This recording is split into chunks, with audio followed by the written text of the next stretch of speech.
Ready Check Radio.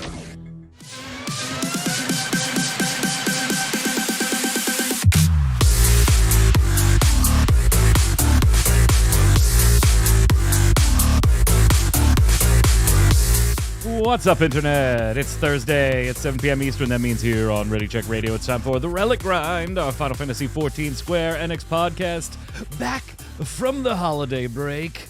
Hope you all had a wonderful holiday and a happy new year. You're off to a good start. I'm your host, Mike Byrne, a.k.a. Magic Man, as always.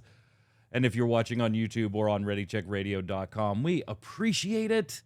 Use those socials in the upper right of the website to follow us everywhere. 650 Twitch followers, closing in on 1,000.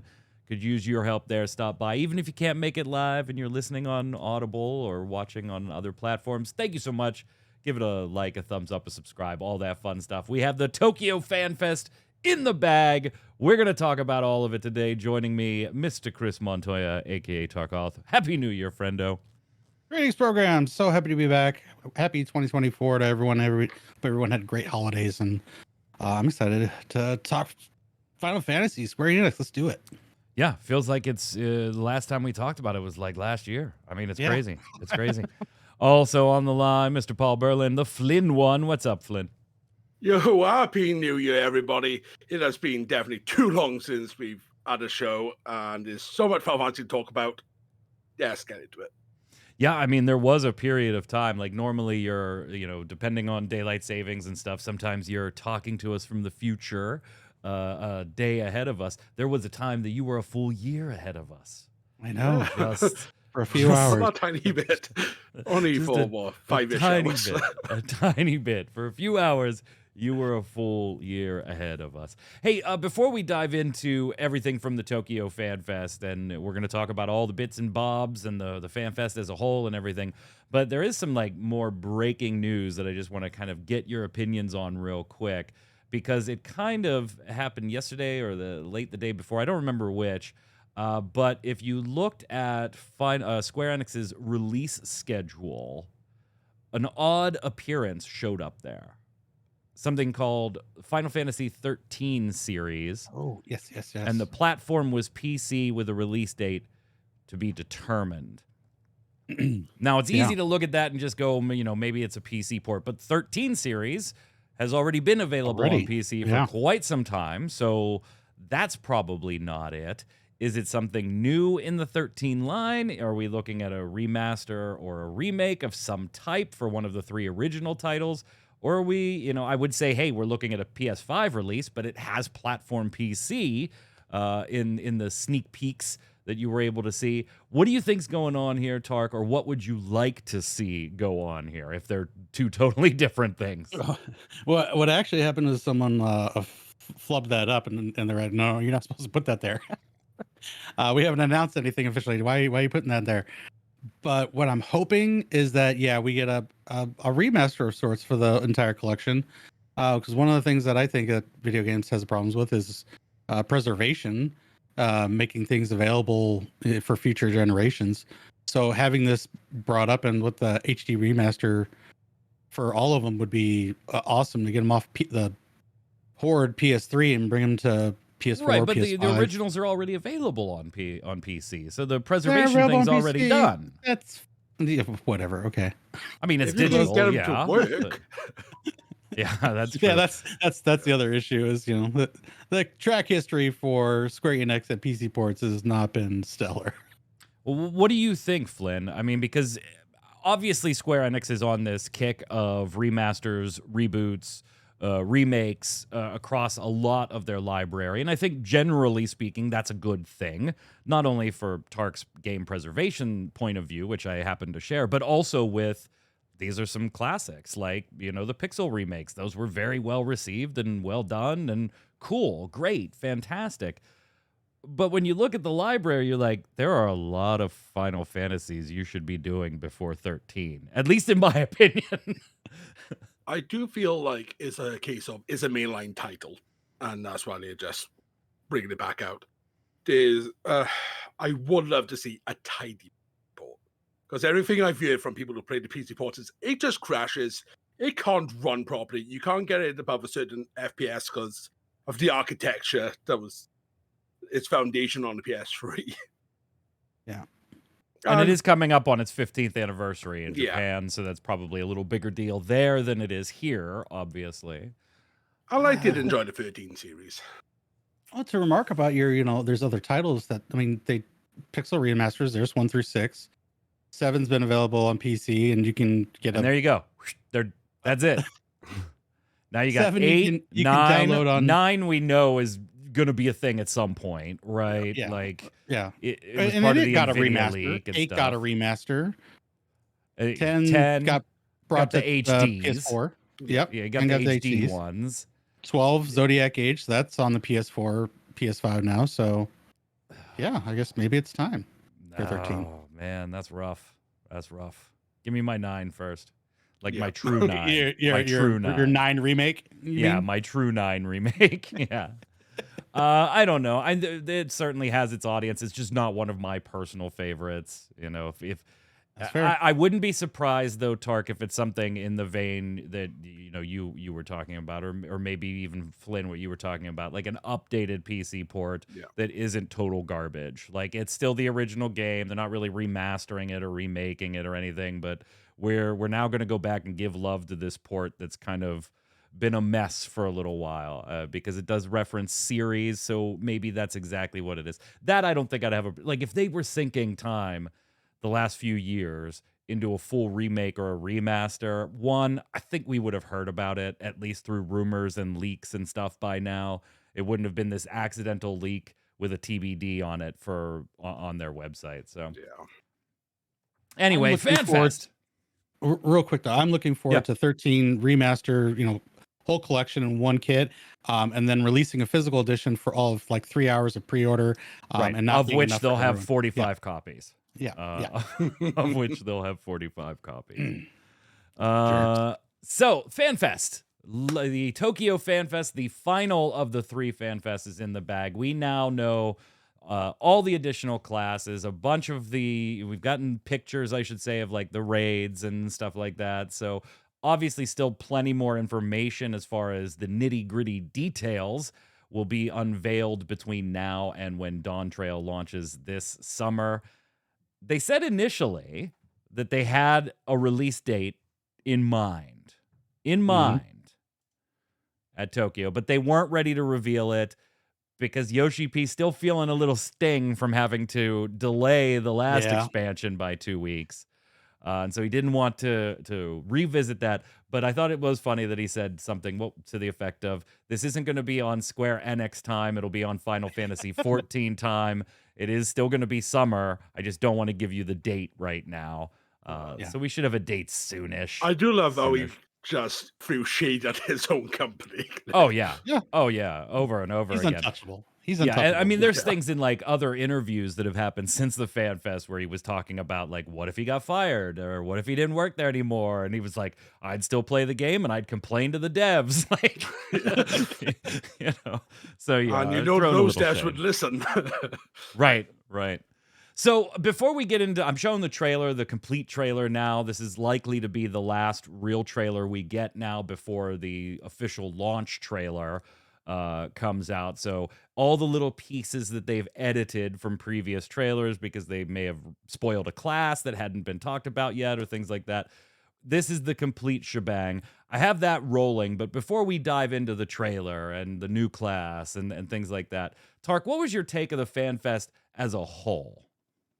It was above average. I thought Vegas was okay. It was a good experience because I was actually there. London was just kind of rehash of some information, but we got a job reveal, so it wasn't all that much to go there. I feel like we got a good chunk of info. I feel more positive about it now than I did previously, Dawn Trail in general. So I think it's maybe a B+. Flynn, you agree? B+-ish? Yeah, around that. We had this shout last year, but it does feel like after what they did with Endwalker, we just had that one big reveal. They should just go to that and split the FanFest into just a fan festival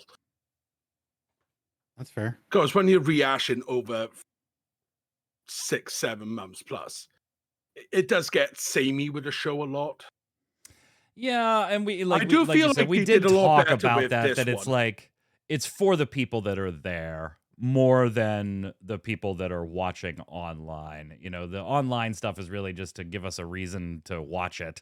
You know, we'll save this announcement for this one and this one for this one.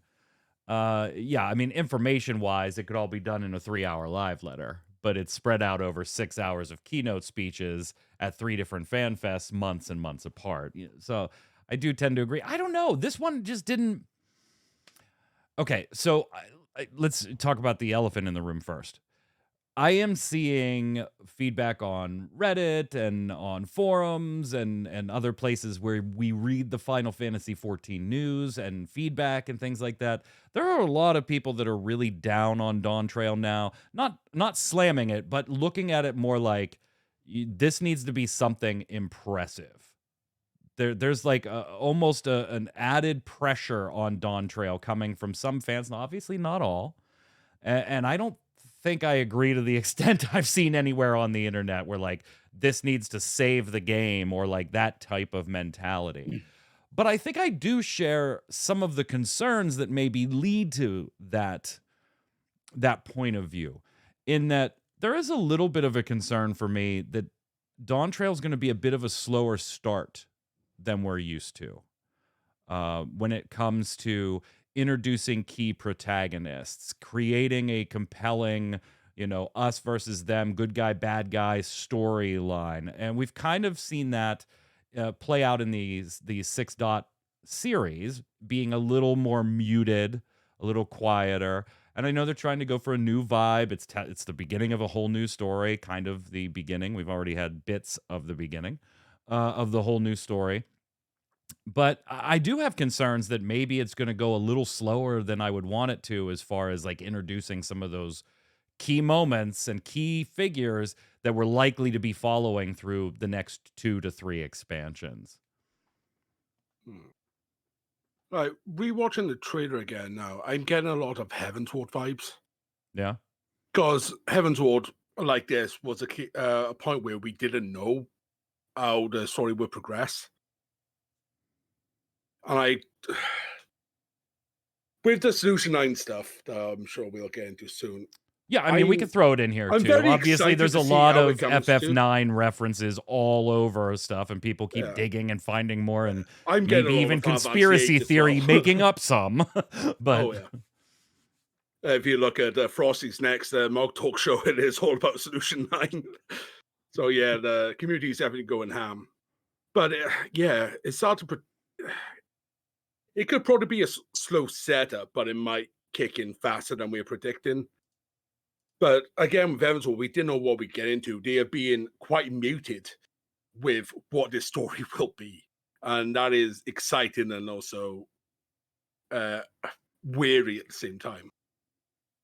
see, I don't know if I view Heaven's Word that way, though. Like I going don't through either. Realm, going through a Realm Reborn, like you immediately had the hooks put into you with like the Ascians at the beginning and the Garleans and how they were intertwining, and Ultima Weapon was, and the Primals and the Crystals, and like there were clear protagonists and antagonists.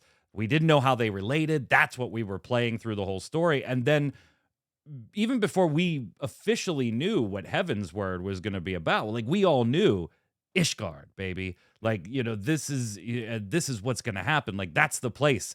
Why are we going to go there? We don't know. But and as you see the story starting to unfold and new characters come in, and you're like, okay, yeah, that's definitely where we're going. I'm like, okay, we're going to New World. And yeah, it's because somebody in the patch coming next week, 655 on Tuesday, is asking us to, and we got nothing better to do. So, so we go. Yeah. I don't know. Tark, what do you think? Yeah, I don't get the Heaven's Word vibes, because I mean, if you're looking trailer to trailer, like why you're going to Heaven's Word, why you're going to Ishgard. There's dragons everywhere. We got to deal with all that stuff. We're being kicked out of Eorzea, proper, the 3 main city states. Everything just lent itself to a big epic campaign there. I'm getting more a Realm Reborn vibes. Yeah, where you Because literally everything was don't know what reset. you're going into. You don't know what you're getting to. Everything's being reset. Yeah, we have a core mix of characters that we know and love, but like everything's just going to be fresh. And I don't know, like if people are ready for that kind of reset. It's just they don't know. It's like, well, it's got to be something big.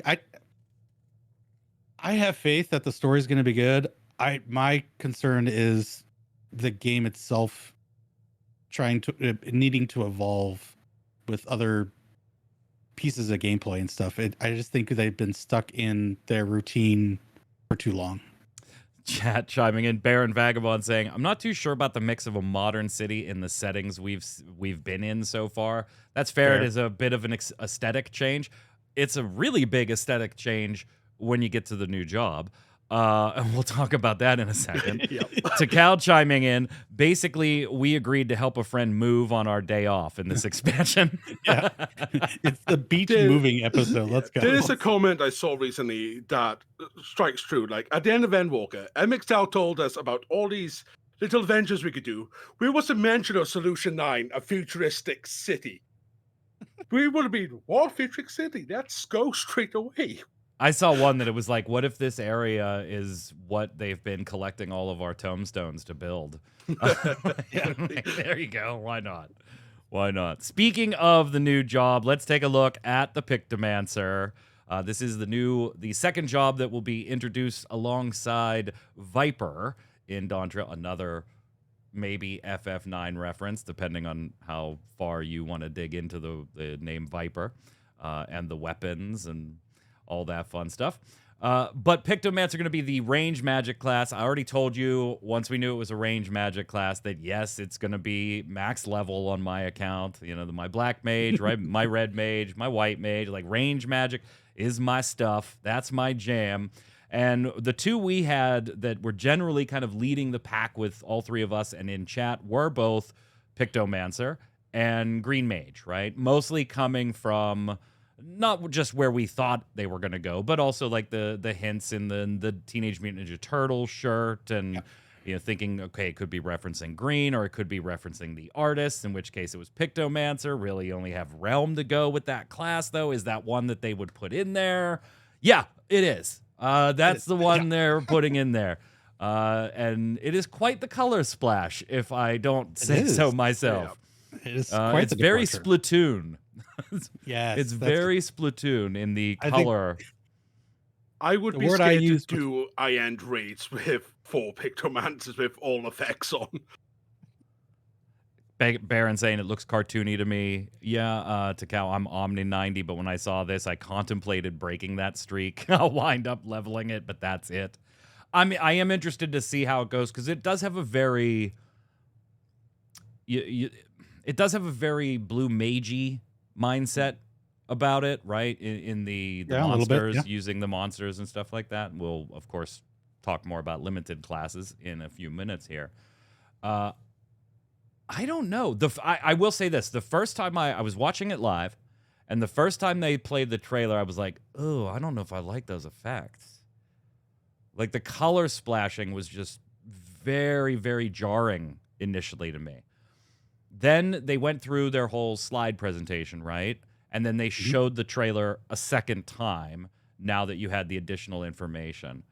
And it grew on me. Like in the second trailer, I was like, okay, yeah. I mean, I could go without the color splashing of the screen. I am hopeful that is just for the trailer, right? The introduction of the trailer. So I ignored that and then started watching the effects. And I was like, okay, I can kind of dig this. You know, it's not as jarring the second time around. But man, Tark, the first time I saw it, I was like, oh, wow, like did they lose their color palette and just have to grab something else? What happened here? I was actually all for it. I was like, yeah, that's kind of anime. I really kind of dig it being something different than the normal particle effects. Everyone's got slashing and explosions. To have something that separates it aesthetically, I thought was awesome, and still is thematically part of the job. So I was like, yeah, this is actually kind of cool. I'm all down to get this going. it kind of reminded me of like No More Heroes, the cell shading and the particle effect stuff. So I was like, yeah, let's go. I am certainly more interested in it than I am Viper. I'm actually looking forward to messing around with Pictomancer. I really couldn't, I'm lukewarm on Viper. Flynn, what'd you think about the reveal, the Pictomancer itself? Were you surprised that this was the job?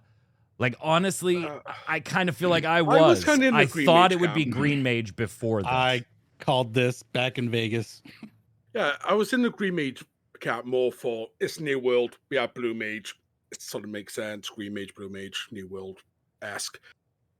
But I will say, like, saying it grows on you a bit, but in terms of when we get a media tour in a few months, this is the job I'm wanting to see the most because I want to see what the actual gameplay loop is like. Right. Viper, I reckon we know what it's going to be. It's going to be Ninja Samurai-esque mixed together, and that's what we'll get.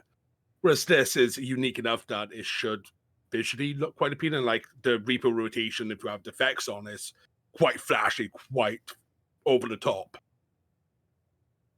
And yeah, to Carl saying the Clover, the fact that the Clover is equipped with Yeah. for this job is like sort of jarring. Kryl is becoming a Pictomancer. It's also revealed in the new key art as well. So we'll see. We'll see. I am looking forward to it. Then we got some areas. The Clover will be the Jobstone. Maybe. Oh, maybe. Then we got new areas. We got to see Toril, and then, of course, the new Town Solution 9, which has caused quite the buzz, describing it as a city of towering facades constructed by an entirely different civilization than of Tuliolol. Toril. Just Toril. Yeah. Yeah, I mean, they're looking nice. It is, again, a bit of a jarring aesthetic change, but, kind of makes sense. Whole new world. It's going to have a totally different look, a totally different culture. This one, here's the one thing I will say about this, Tark. I don't know if you'll agree with this or not. Every expansion we've done so far, you've been able to, in these very first trailers, not after you get into it, but like in these very first trailers, you've been able to look at them and be like, okay, that's inspired by European Gothic times. That's inspired by a Far East aesthetic, pagoda-type structures, things like that. This one, not so much. not so much. There's definitely some inspirations there, but it's not like flooded with them like some of the previous new zones have been. Yeah, my first takeaway is this is inspired by Destiny Lightfall. We are going to Neptune. That's there you go. There you go. Just don't vault. That was my first thought. I'm like, it's there's a crossover happening for a whole zone. I didn't expect that. Let's go. Yeah, talk when I went to Final Fantasy VIII with Estes City. Lots of 9 references. Of course, we got a little peek at dungeons. I'm not showing all the B-roll for all of this stuff because some of it was very short. Some of it was just fly-through stuff that really didn't show much at all. But we got new dungeons, new raids. I will show this image, though. Did I? I guess I forgot to grab that one. My bad. Of the Arcadion, the 8-player raid. Oh, the RTX 10,000. Yeah, which is just turned into a meme of its own. We're going to be raiding somebody's PC. Yeah, it's turned into a music video with all the RGB and the cooling fans. Flynn and I joked that the raid is not going to actually be a normal raid. The raid, and whether you succeed or not, is the fact you can actually load it. Right. It all depends on your graphics card. Tease on the Echoes of Vana'diel Alliance raid. That's the one I'm really looking forward to the most. But that comes from a deep, deep love of Final Fantasy XI. I know many people may not share that, but there's a lot of us that are probably, yeah, buddy, on that one. And then Eden Futures Rewritten, the next ultimate raid. What'd you think there, Tark? So Fru was not on the bingo card. I think that was the joke, right? Uh-huh. Fru was not on the bingo card. The fact that they skipped any additional content from Stormblood, I kind of hoped for like a Four Lords with the ending being the big bad that we didn't actually get to fight. So they're skipping that. They're going right to Shadowbringers with Eden, and I have high hopes for it. They do really well with their ultimates for the most part. I just hope that difficulty isn't keep ramping up, so it's like this is the most hard. This is the most hard to the point where no one can actually finish it. It's just. Whew. Takal saying I'm really debating subbing to 11 for a few months to at least understand what's happening. Well, okay, the way you play, that might be enough to at least get a core understanding of some of the bigger things in the world, particularly Shadow Lord and stuff like that from the early content in the game. The way you play, I'm confident you can, but I might say a little longer than that for others that would be playing at a little more casual pace. Yeah, Shadow Lord's going to be the biggie, right? We've already seen that in the art that they showed off at FanFest, so that would get you through what? I think that's your rank 5 mission. So yeah, a month or two. The way it's structured now, you're fine. The way it was structured back then, not so much. Not so much. As far as the Alliance raid, like if the first boss isn't fighting against Play Online to start your account and get just loaded, the Play Online logo. Like I'm gonna be disappointed because that was the first real boss. It's very Omega. It just turns into the Play Online logo. Yeah, looking forward. And then female Rothgar. Yeah, Paul, you rolling up a female Rothgar? No, I'm sticking to my Highlander.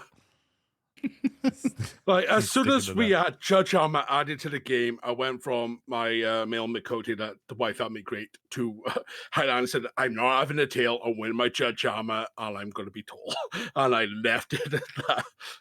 I made it bold. Added the limited beards we have in the game. We had small beards, Yoshi P.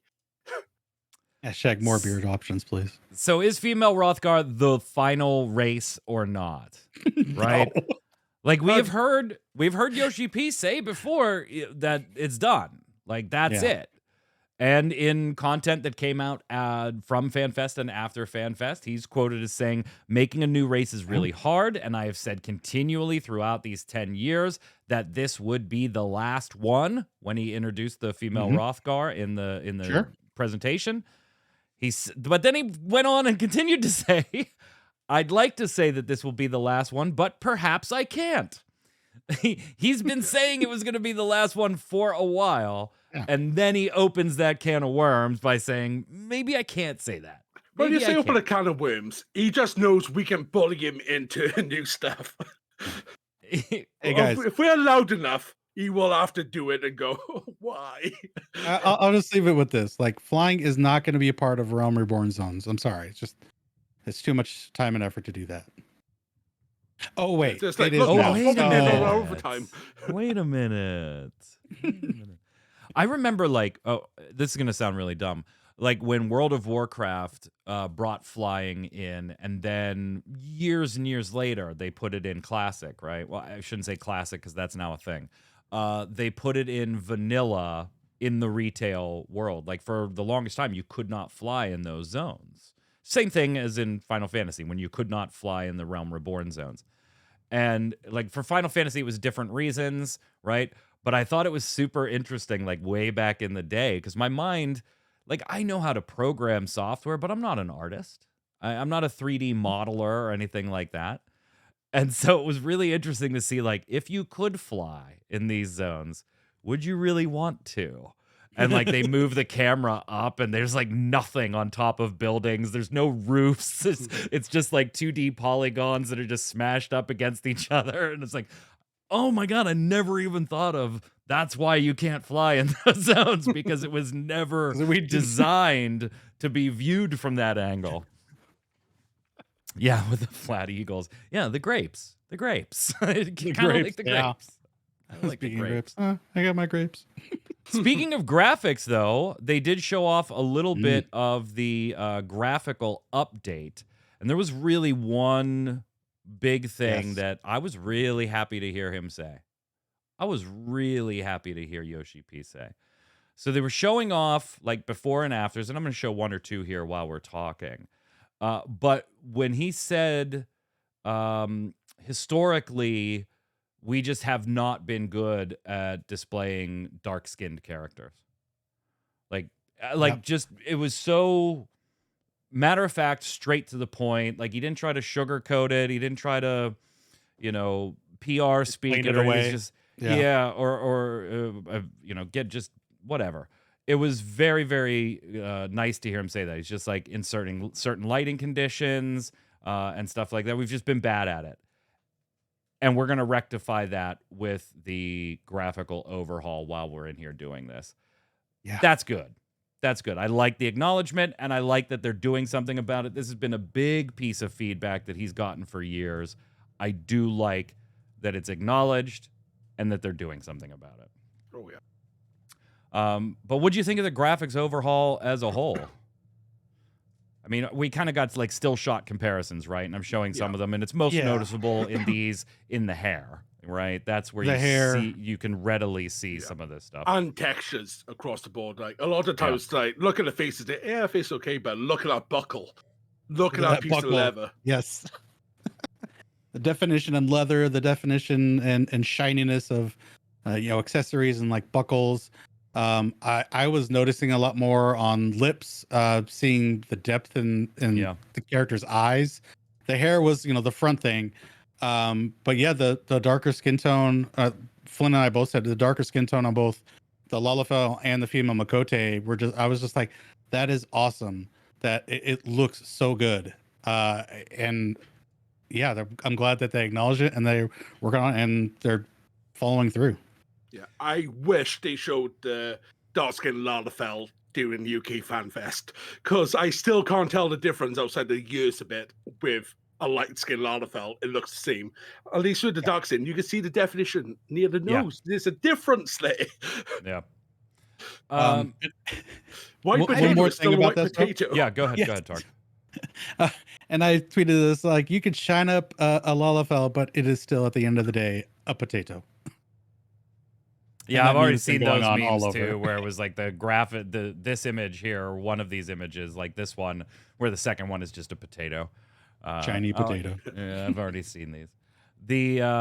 So I actually tweeted while we were on break about the graphics update, because I was doing what was I doing? I was doing the Christmas event, right? And you had to put on the Santa gear and go talk to people, do things, and then come on back for that one, right? Yeah. And my chest, legs, and boots armory chest was full, and I didn't realize that those 3 slots were full in the armory chest. So it dumped those 3 pieces into my inventory, and that's when I noticed it, and I was like, damn it, okay, no problem. I got to switch and put this gear on. And it's been so long since this was an issue. I click on it to equip, and it's like, can't, because you don't have a spot in your armory chest to dump the piece of equipment that you're wearing for it to go. And I was like, oh, son of a bitch. Immediately, I went to Twitter, and I was just like, you know what? Keep the graphics update. I just want this. I want a collections tab. Keep your graphics update. Just give me a collections tab and do away with the armory chest. I'm so done with this damn stupid thing. I hate the way Final Fantasy XIV does gear. I hate it.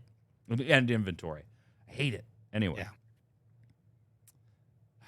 It does look nice. I agree. I agree with you. All right, so we got Solution 9. We got Viper. We got all these other things. Right? Yeah. What are you thinking on the whole FF9 conspiracy stuff, Tark? It's not a conspiracy. That's just how this game is. It's conspiracy. Just how this game is. I mean, maybe they pull some elements from the story to bring in there, and I haven't finished 9, so I'm just taking what friends have told me what the story is, but they could absolutely make that fit in 14's world, and it feels like it belongs. So, but that's what this game is fan service for the most part. Look at Endwalker. It's the Final Fantasy IV expansion, for crying out loud. So if they do that for 9, then awesome. Do I hope it leads to finally an announcement on 9 Remake? Hell yeah. Let's go. Tie that in. Make those dollars. I'm going to sneeze, but it won't come out right now. So I'm like in that weird position where I'm like, I know it's just gonna happen. It'll happen when it happens. My son Torchwick was talking to me when we were watching some of this stuff, and he said there's a friend of his that they're friends in all things except Final Fantasy XIV, because his friend's getting real sick of all the nods to other Final Fantasies, and I was like, but what? How long have you played this game? You do know that our very first crossover was a different Final Fantasy game, right? Like they were exceedingly upset at the 6 series being all Final Fantasy IV. All Final Fantasy IV. They did not like that. And so him and that friend, they don't talk about 14. That's a soft spot for them. Okay. I'm gonna sneeze, man, and it is killing me. 6.5 coming this week. Talk about it. 6.5. We've got Hildebrand, further adventures of Hildebrand, and I think we're gonna get a trial for Asura. We're gonna get our last step of the relic, whatever form that takes. Manderville weapons. I'm expecting get 1,500 tomestones. Yep, get 1,500 tomestones. I know that's going to be such a grind. The relic grind that we are all a part of here.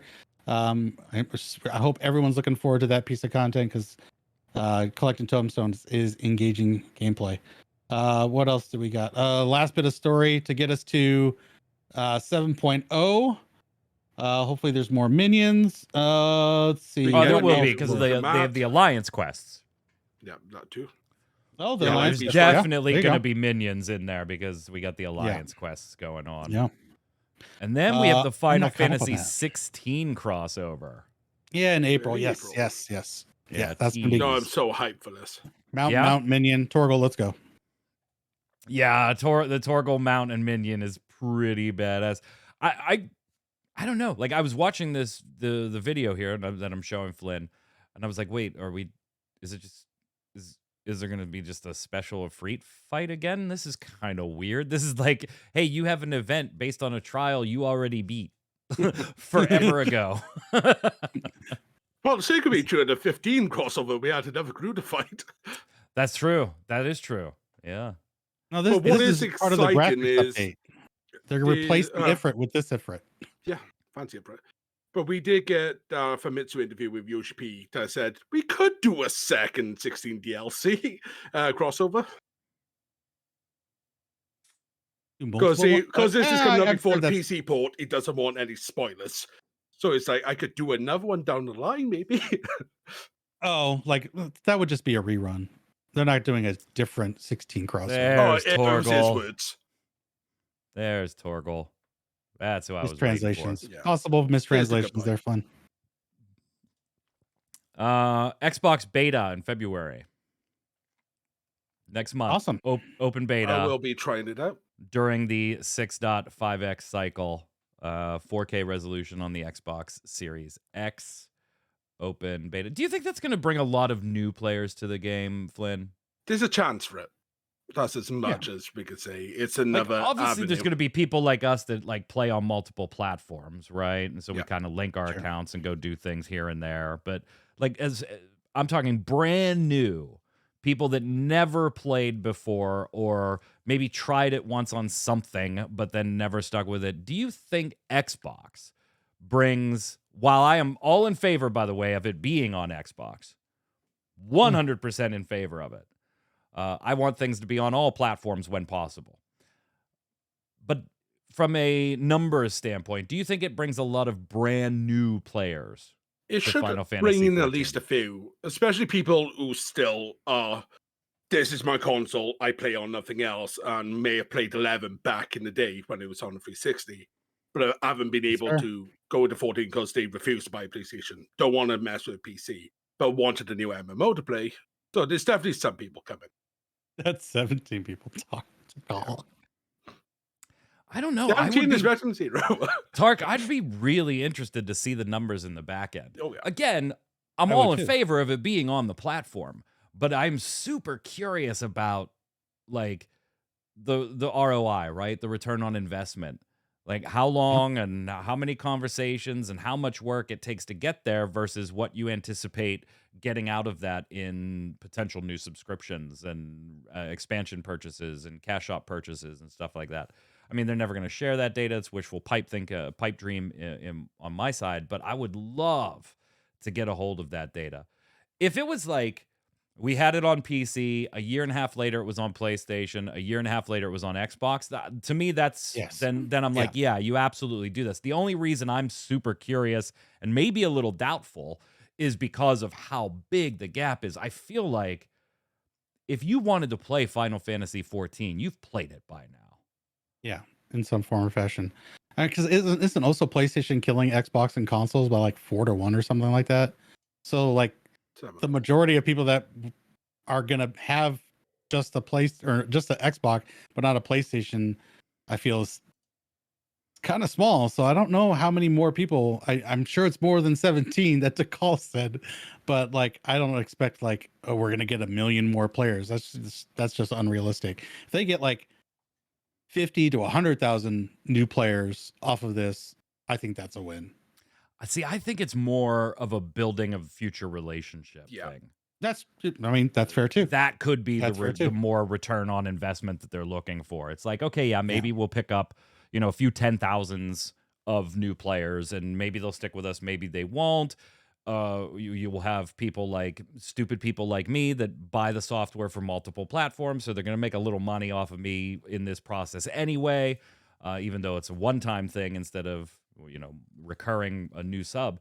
But I think it's just like building the partnership between Square Enix and Microsoft, right? Phil Spencer being on stage was a big moment because they hadn't done so many things in so long.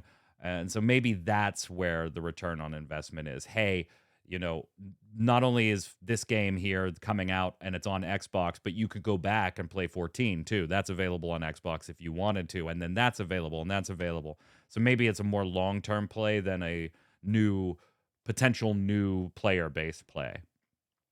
I'm certain there will be new 14 players. I just don't know if, 10 years later, is that number worth the time and effort that went into putting it on that platform? But if you're looking at the long game between Square and Microsoft, maybe it is. So that there's that track record of working together and things available on it. I'll be trying it. Will you guys try it? Like Tark, I'm really interested in you actually more than Flynn, because Flynn and I are primarily PC and we dabble on other things when we're doing goofy stuff. You play on PlayStation. Do you intend to play on Xbox at all? Like, is there a real reason for you to? No, because I don't even own one. And if I want to play an Xbox game, I'll just load up Game Pass. So yeah, I won't be buying an Xbox 414. Yeah, that's the thing too, right? Like anybody playing on consoles right now, they don't care. Yeah. Right? I mean, they're already playing on consoles. There's no reason to switch consoles, even if you own both. Unless there's, maybe you're playing on a PS4 and you don't own a PS5, so you're playing on the Xbox for the 4K. Like maybe, there might be those oddball scenarios.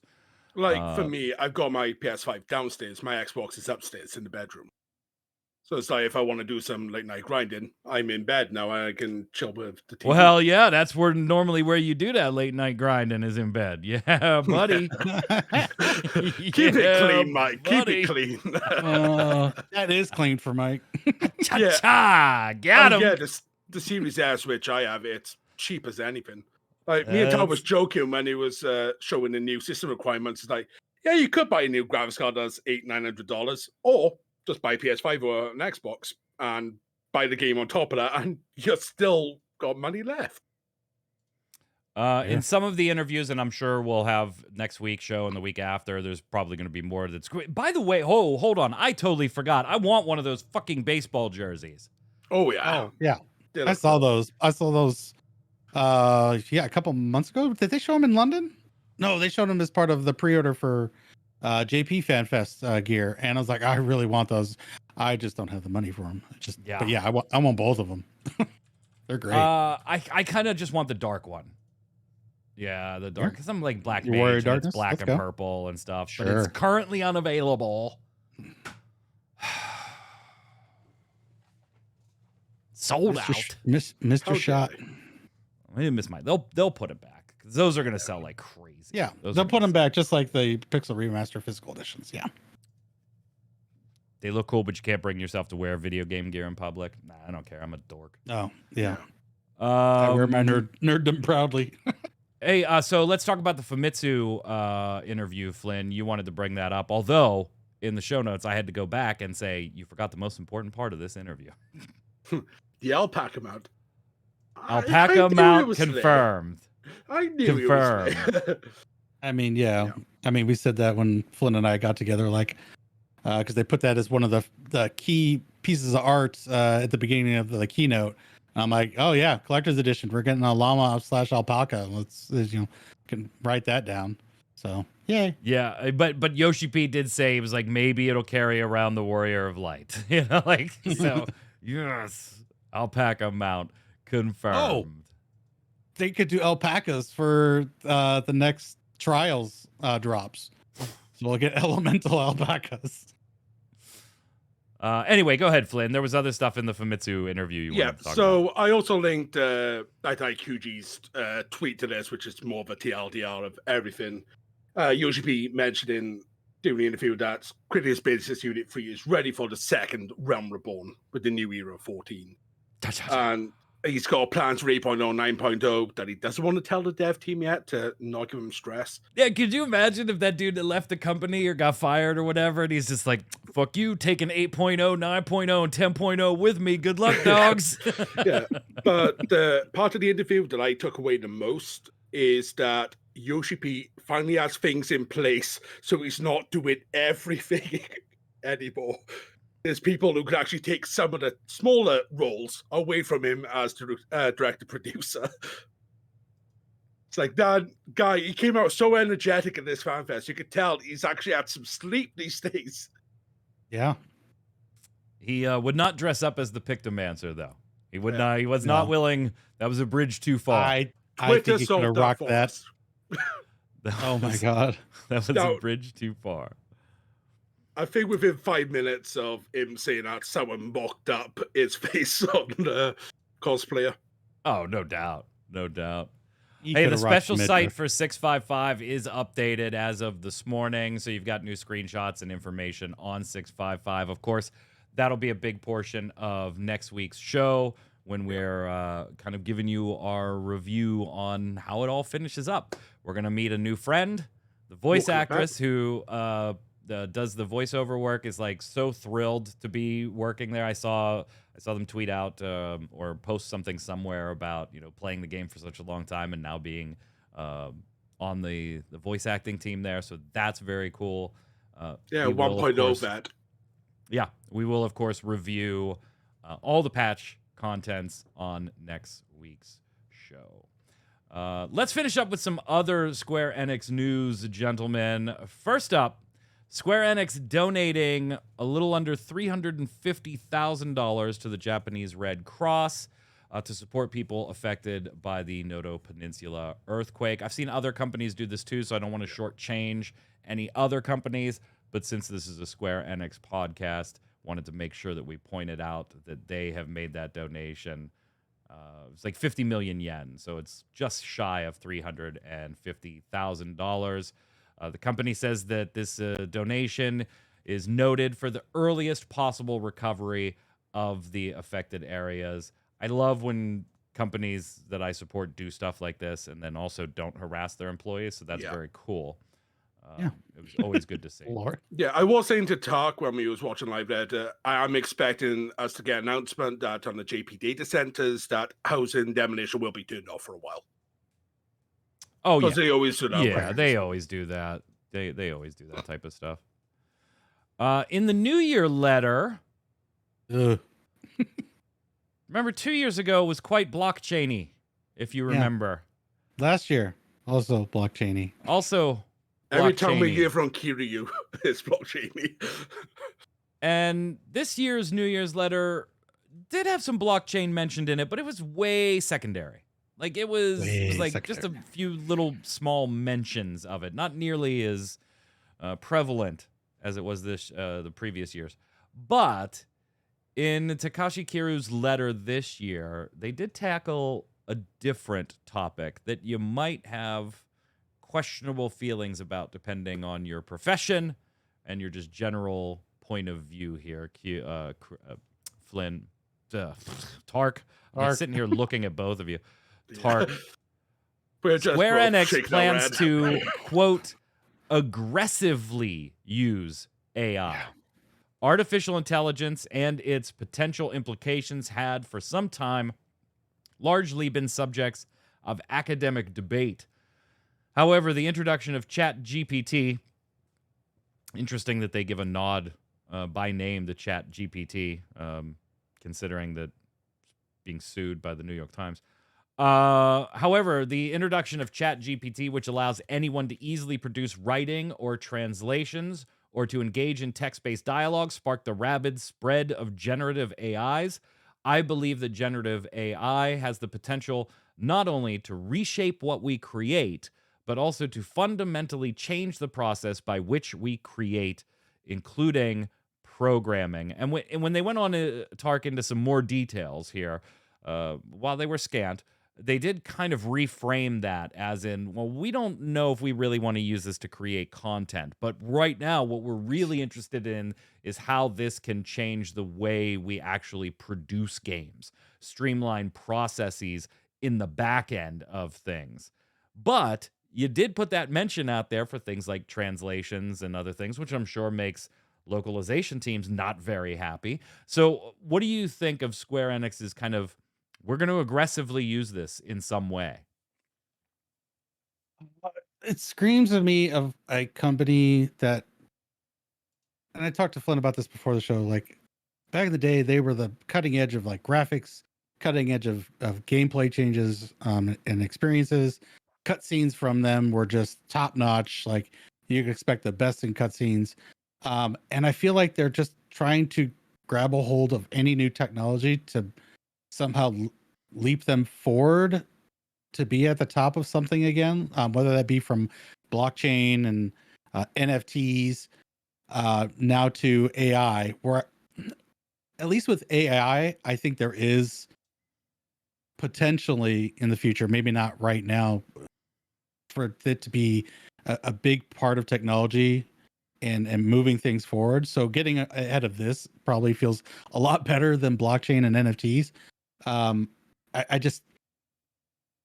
waiting for the other shoe to drop where they're going to like, okay, we're going to sell a couple companies to get 300 million so we can fund our AI ventures now. So I feel dismissive of Square in the last couple of years is because they've made some really dumb choices.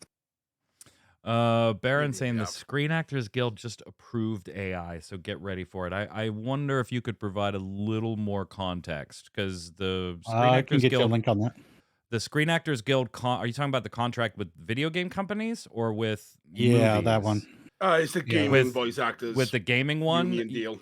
Yeah, and there is a lot of blowback on that one right now, particularly from voice actors who are wondering who the hell were the working professional voice actors that were okay with this. Yeah, because I don't want to get too far into it. If that's what you're talking about, yes, I very well, we wrote it up on MMO Bomb yesterday, so I'm with you. But I don't know, man. That wasn't exactly the contract that I thought it was going to be, particularly after seeing how SAG-AFTRA had gotten what they needed from the movie companies. I was like, oh, the video game companies will probably fall in line here. Let me ask you this, Flynn. I don't know how you personally feel about AI, so let me frame the question. Would you, or are you okay with gaming companies like Square Enix saying, you know, when it comes to text translation, not voiceover, because then that's kind of a different talent, right? And AI just still sounds funny in everybody's ears, right? Yeah. To a certain degree. But like, hey, we could use AI to take all these thousands of pages of Japanese text and give us the English version, and it's going to be much more reliable than like just throwing something in Google Translate and having those Google Foo stupid mistakes and stuff like that, right? Yeah. Like, It's going to be good. It'll translate. Nobody will notice. There won't be spelling mistakes, grammatical errors you would not notice. But it also means we no longer need an English localization team. Are you okay with that? In that scenario, no.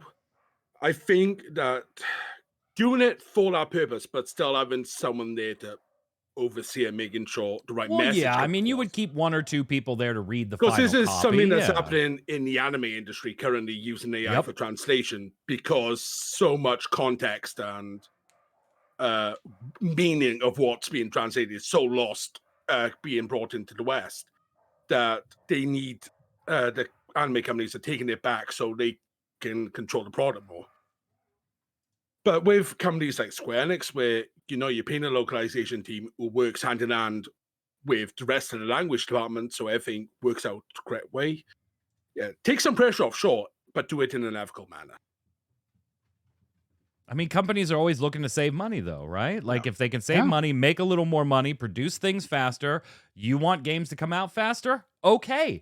Tark, here's a way for games to come out faster, right? The 6 months that we would spend on localization, we can spend 1 month on localization now, or 2 months, or whatever. We can cut it down to a fraction of what it is. And then if we apply AI in this way, like let's program behaviors, into NPCs, we can cut down development time, produce a high-end product, one that you're going to enjoy playing. But instead of employing 2,000 people, now we employ 1,000. Are you okay with that? No, but I mean, if that's the more efficient way of going about it, then I mean, that's just the way it's gonna have to be. Like, because you can bet the price of the game isn't going down. Yeah, that's true too. So as long as it's the most efficient, you're not sacrificing on quality. Like, I understand that, but I bet everyone better buckle their seatbelts for everyone laying off hundreds, if not thousands, of people because AI is taking their jobs. So, and we have seen this. Like, this isn't new. This is just the latest version of it, right? Yeah. Like, you go back and you look at how painstaking it was to do pixel art.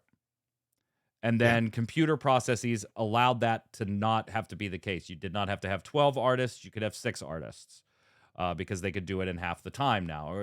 And we have always had progress like that, right? I mean, the jump in computing over the last 30 to 40 years has just been massive by itself. Straight computing power behind all of the units. This happens, right? The car industry, now machines can do X, Y, and Z, so we only need 2/3 of the staff we used to have because these machines. That sucks, right? Being laid off sucks. I've been there. It's awful. Having to find a new job sucks. I've been there. It's awful. No doubt. But if these tools can improve those processes, are you okay with it? You were the last time it happened. Maybe you weren't okay on that day or that week or maybe even that year, but eventually it became accepted. Right? Yeah, it becomes the norm. And there are people that lose their jobs and livelihoods in that process, and that sucks. Now, where I think this one varies a little bit. To me, there's a big difference in a process that makes creating an art asset, Flynn, easier and faster for me as the artist. Years ago, I had to draw it by hand. Then we had to scan it. We had to do all this stuff. Now I can go into Photoshop, bip, bap, bip, bap, bip, and I can make 3 in the time it used to take me 1 to make 1, right? Oh, yeah. But I still needed the artist. Yeah. AI has to learn based off of things that already exist. Our language, our writing, our artwork. And it has to be fed all of that stuff to then output something in a meaningful way. And you may not always get a meaningful thing, right? It's not there yet, but it'll get better and better over time. Or you'll get a copy of someone else's work. Or you get a copy of somebody else's work, or something that is so close to somebody else's work that it's indistinguishable, even if the algorithm says it is slightly different in key ways. I think there's a big difference between those general technological advancements I was talking about. Robots can do this portion of the car faster than humans. Right. But if the robots needed to learn this process to create the car, that's a little different. To Cal saying, but people already do that. When you take Freshman Art 101, they show you Picasso and they say, hey, look at that, learn from this. Right, but then that person is not going out and creating copies of Picasso's work to sell. They're using Picasso's work to learn techniques that they then apply to their own individual art style. And yeah, you're always going to have the knuckleheads that copy things and try to make counterfeits. I'm not talking about those. I'm talking about your general artists. Your general artists will learn about Impressionism and all the different art eras and then use those techniques in their own art style. And that's happened with video games too. You don't copy Miyamoto and the 8-bit wonders. You use those techniques to create your own. AI doesn't have that create your own. It's always an amalgamation of other people's work. And whether that's a key difference or not, I don't know, Tark, because the laws are going to take a while to catch up on this one. Just like they do with all tech. But if I don't expressly give my permission for my work to be included in an AI's learning, is that AI stealing my work? I don't know. I have no idea. Stealing my work? Is it stealing my voice? Right. Is it stealing my ideas? Yeah, it's shit's gonna get weird. Like it's gonna get weird. My brain, slippery your slopes. Yeah, the thing in my brain is with us humans, when we mimic something or try to reproduce something, there's still a part of ourselves that we put into whatever we do. But there's a spark of humanity, no matter how we copy. There's always that individualism because of our brains always think separately to each other. With artificial intelligence, it's trying to perfectly replicate something, and that's where it loses itself. So using AI to speed up processes for us to advance easier, sure. To outright mimic or reproduce, I think that's where I don't agree with it. Again, back to what I said about ethically. And it's a huge gray area. Yeah, massively. Both ethically, morally, financially. Like, you know, do I want them to have AI that it makes back-end processing more efficient? Well, on the surface, you kind of go, well, yeah, right. Like, that's putting the robots that can put the doors on the cars, and now people don't have to do it, and you can do 40 cars in the time it took you to do 10. That seems good. And then when you think about other aspects of it, okay, well, we don't need artists. Well, I don't know. Like, what does that look like? What does a game look like where none of the art was created by an actual human? What does that look like? And is that something you'd be interested in seeing, playing, purchasing? I don't know. I don't know the answer. I'm waiting for reviewers to figure that out. Right. Hey, Dragon Quest Tact is going to shut down. This might be a new record, though. A mobile Square game that made it 3 years. Well, almost 3 years, yeah. Almost. Next up is Near Reincarnation, right? Probably. Yeah. Probably. And you just know when it dies, it's canon to Nia. Right. Apex Legends started its Final Fantasy VII Rebirth crossover. We talked about that previously. I covered it on MMO Bomb this week as well. But all is not well in Midgar in Apex Legends, Flynn, huh? Definitely not, especially when I first yeah, well, I mean, it got better than it was initially, but it's still not great. So yeah, this event comes with 36 luxury items or legendary, whatever Apex calls it, and you need all 36 items to get a one-winged angel skin for your loadout boxes you could buy. But to do all that would have cost you, before they reduced it, $360 to do. They have reduced prices down a little if you got less than a certain amount of the legendaries. They're giving you one legendary for free. You can, multiply, but it's still I think someone worked out $260 to get everything. It's Yeah. gacha Wow. world is silly. It is. Let's go do Love It or Leave It.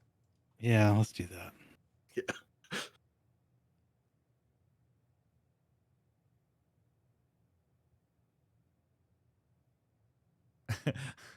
I feel like you're right, Final Max. Final Max in chat, by the way, saying my answer is that AI art generated game would look like it was designed by the executive suite of a company, but not by anyone who plays games.